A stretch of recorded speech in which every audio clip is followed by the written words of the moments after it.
नमस्कार, मी Gayatri. ABS news मराठीमध्ये आपलं मनापासून स्वागत करते. ओडिसामध्ये छेडछाडीमुळे आत्मदहनाचा प्रयत्न. भुवनेश्वर.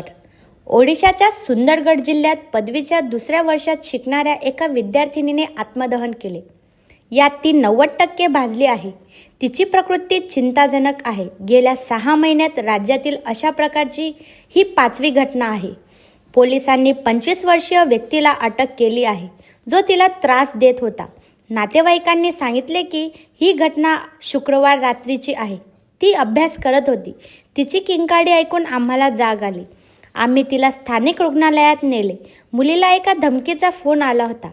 त्यानंतर तिने स्वतःला पेटवून घेतले. ABS news Marathi.